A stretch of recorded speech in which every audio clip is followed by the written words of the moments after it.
Bien, vamos a ir desglosando ahora nuestras vías nerviosas que están atravesando la sustancia blanca. Y de ahí nosotros vamos a ver vías descendentes, vías ascendentes. Incluso hay neuronas asociativas que unen simplemente segmentos metaméricos.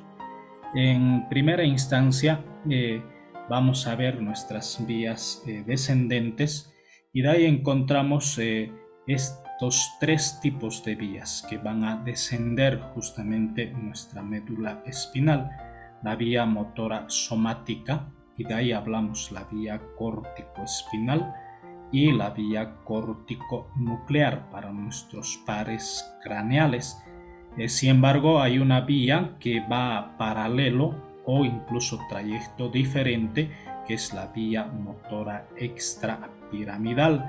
Justamente estos son varios que van a tener que descender, algunos por el cordón anterior, otros por el cordón lateral, algunos por el mismo lado, los otros por el lado contrario, y así van a alcanzar sobre todo segmentos medulares superiores, sobre todo cervicales.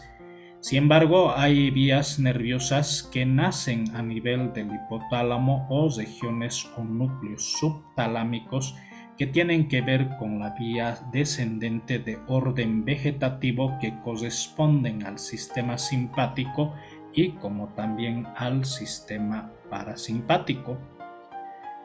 El primero de ellos, y quizás el más importante, es la vía piramidal, es decir, la vía córtico-espinal.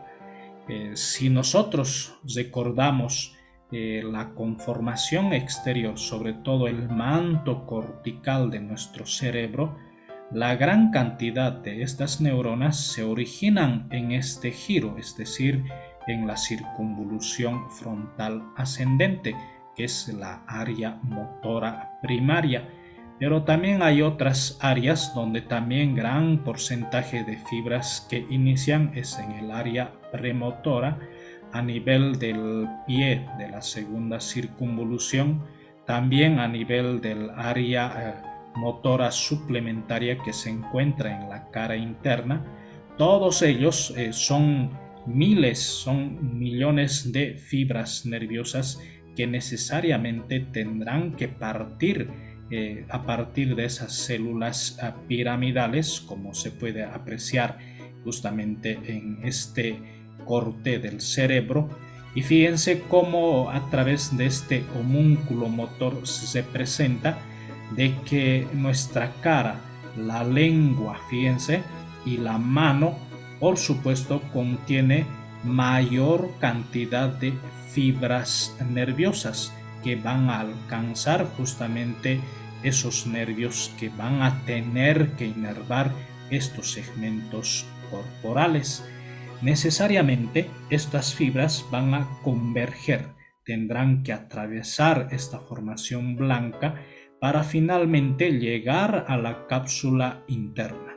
Ocupan el brazo posterior de la cápsula interna y se dirigen en forma descendente para alcanzar el pie de lo que es el pedúnculo cerebral del mesencéfalo, y así sucesivamente va alcanzando protuberancia del segmento anterior.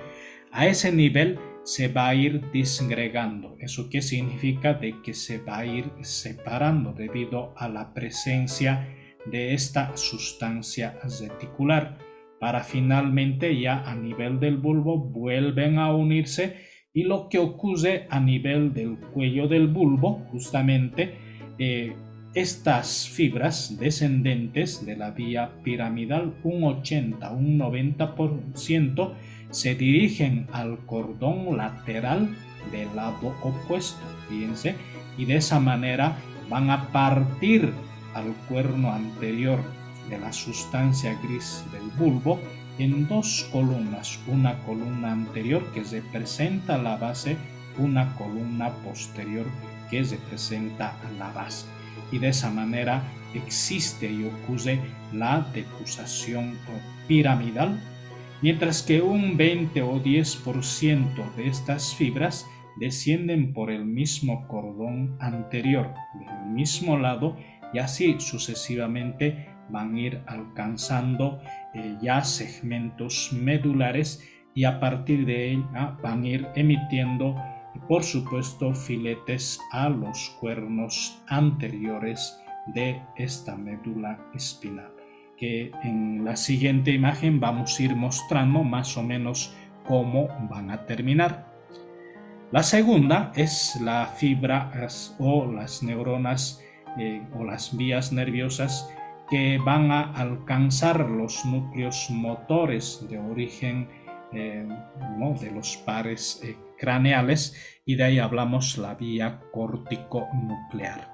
Generalmente estas nacen a nivel del lóbulo frontal, y estos están destinados finalmente, igual que la vía piramidal, descienden y se dirigen a la cápsula interna, pero a la rodilla, justamente es la parte media de esta porción, también se llama la vía geniculado, para luego descender a la parte anterior del pedúnculo y sucesivamente ir terminando justamente en los núcleos de origen real del tercer par craneal, cuarto par craneal, al quinto par craneal, al sexto par craneal, séptimo par craneal, noveno, décimo, incluso lo undécimo, duodécimo par craneal. Estos tienen, por supuesto, núcleos motores. ¿Eso qué significa? Que esta vía córtico-nuclear y la vía piramidal representan a la primera neurona motora. Para nosotros será la protoneurona motora, justamente. Esta imagen es la que muestra el origen justamente de estas dos vías. Fíjense cómo se origina la vía piramidal, cruzado en un 80%, la vía piramidal directa, fíjense, un 10 a 20% por el cordón anterior, y esto siempre ocupando el brazo posterior. Por eso es muy importante de que a veces hay lesiones que pueden afectar a la cápsula interna, sobre todo el brazo posterior, puede comprometer casi el total de la vía piramidal, y de ahí los infartos cerebrales o hemorragias cerebrales que afectan al brazo posterior me pueden dejar a mi paciente con una hemiplegia contralateral, es decir, una parálisis de la mitad del lado contrario. Eso es lo más peligroso que puede ocurrir a nivel de la cápsula interna, y no tanto así en la región cortical, a menos que sea un compromiso casi amplio de la corteza del cerebro, ¿verdad?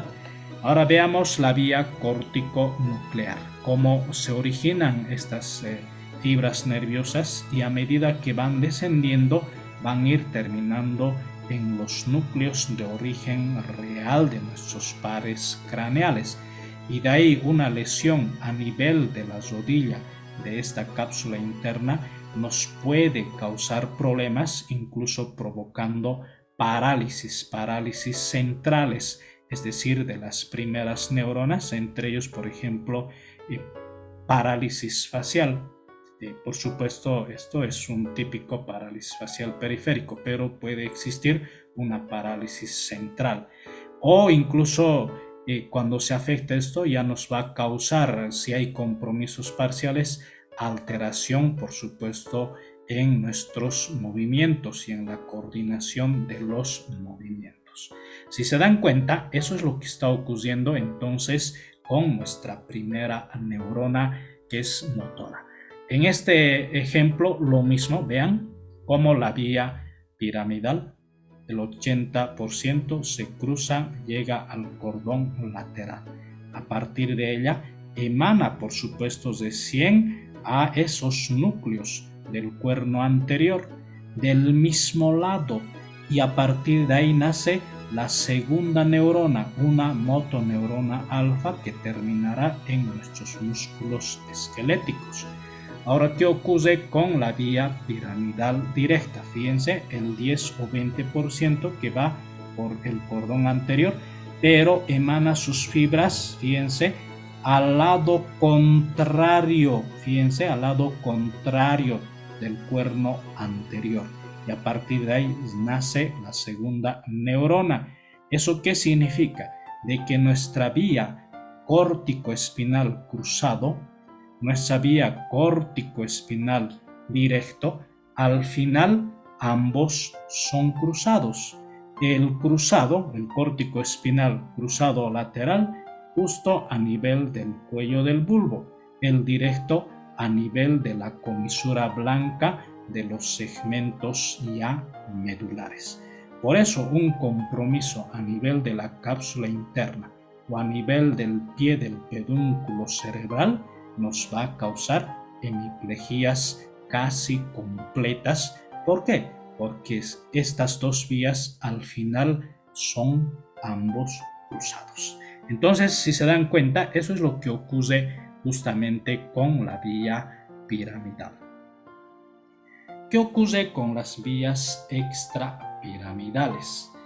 Justamente estas vías extrapiramidales, bueno, su función es más complejo desde el punto de vista de que son vías casi involuntarias.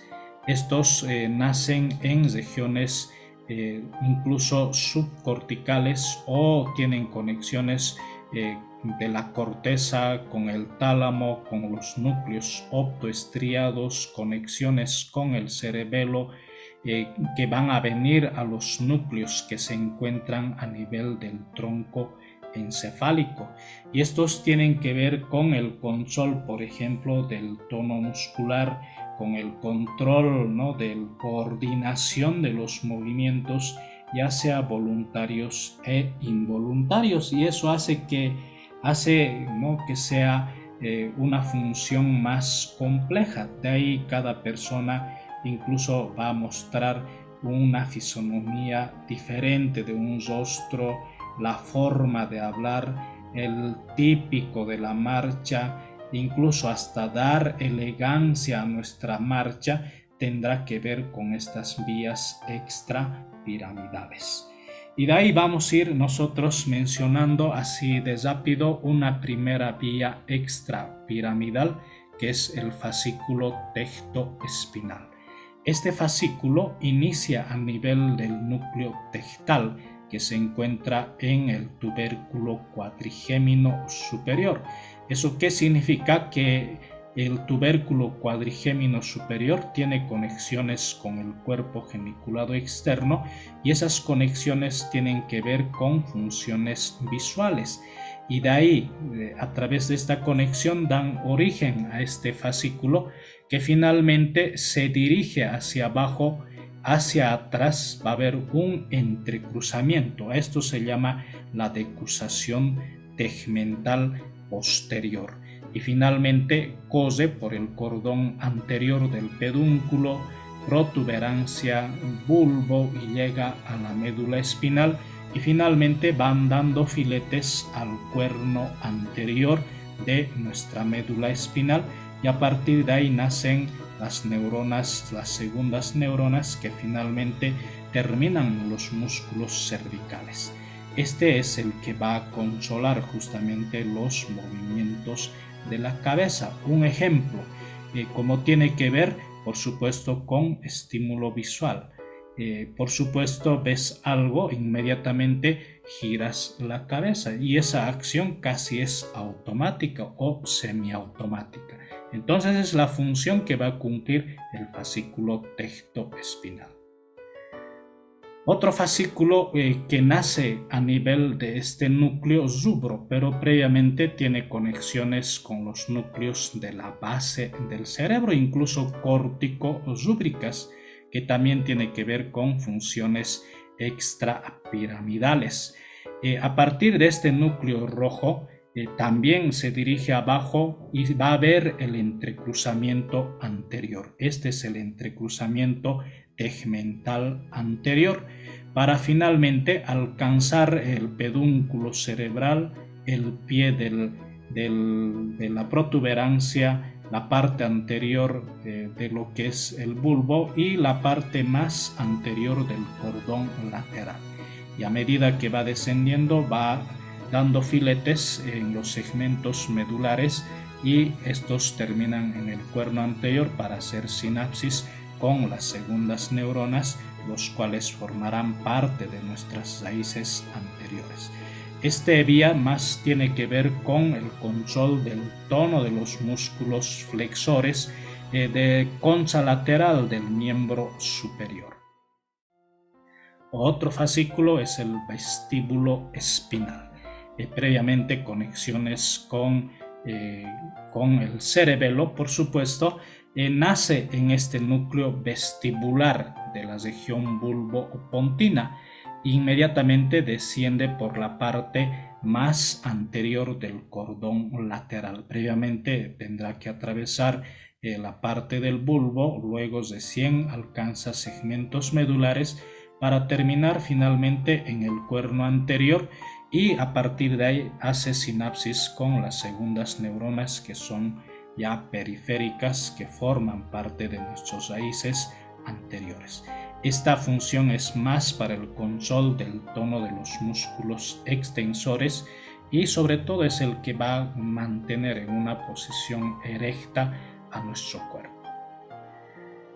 Otro vía que es extrapiramidal, el retículo espinal. Recordarán ustedes que en la parte anterior, en el pie de la protuberancia, incluso en la parte anterior, el pie del bulbo, encontramos un conglomerado de núcleos que son la mayoría vegetativos.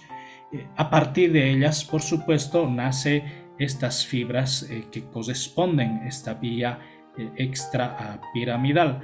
Las que están en la parte de la protuberancia, estos van a dirigirse de manera directa por el cordón anterior, mientras las que nacen a nivel del bulbo tienen un trayecto cruzado al cordón concha lateral y van descendiendo, por supuesto, y van dejando en los segmentos medulares en el cuerno anterior para hacer sinapsis con las neuronas periféricas. Esta vía más tiene que ver con el control del tono de los músculos. Otra vía que es la olivoespinal. Recordarán la oliva vulvar. Esta oliva vulvar tendrá que dar origen a esta vía que finalmente son varias neuronas que van a descender por el cordón anterior del mismo lado y también van a emitir filetes al cuerno anterior y a partir de ahí las neuronas eferentes que son de orden motor y estos tienen que ver con el control de los movimientos de los músculos de la cabeza y del miembro superior. De hecho, también habíamos hablado que hay fibras nerviosas de orden vegetativo. Estos van a nacer en las regiones subtalámicas, en las regiones hipotalámicas y regiones subtalámicas o en los núcleos vegetativos del tronco. Y a partir de ahí, este va a dirigirse por el cordón lateral de la médula y para finalmente emitir, por supuesto, filetes, no tanto como acá en el cordón anterior, sino en el cuerno lateral, es decir, a la base justamente de este cuerno anterior, constituyendo el cuerno lateral. Recordarán en los segmentos torácicos función simpática y en los segmentos sacros la función parasimpática.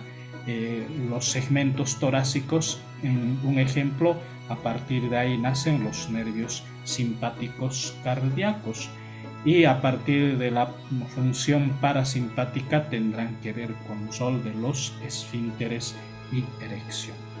Si se dan cuenta, eso es lo que va a ocurrir con estas vías descendentes.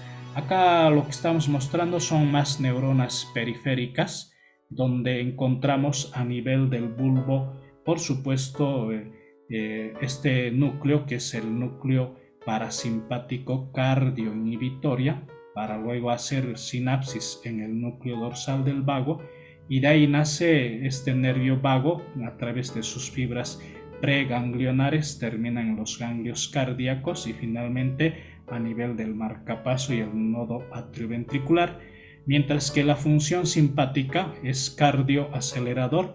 Esto va a conectar con el cuerno, por supuesto, lateral. Si nosotros nos fijamos con el cuerno lateral, a partir de ahí nace la primera neurona preganglionar, y llegan a los ganglios cervicales superior, medio e inferior, y a partir de ahí nace la neurona postganglionar. Estos terminan a nivel del nodo sinusal, atrioventricular y a nivel del miocardio.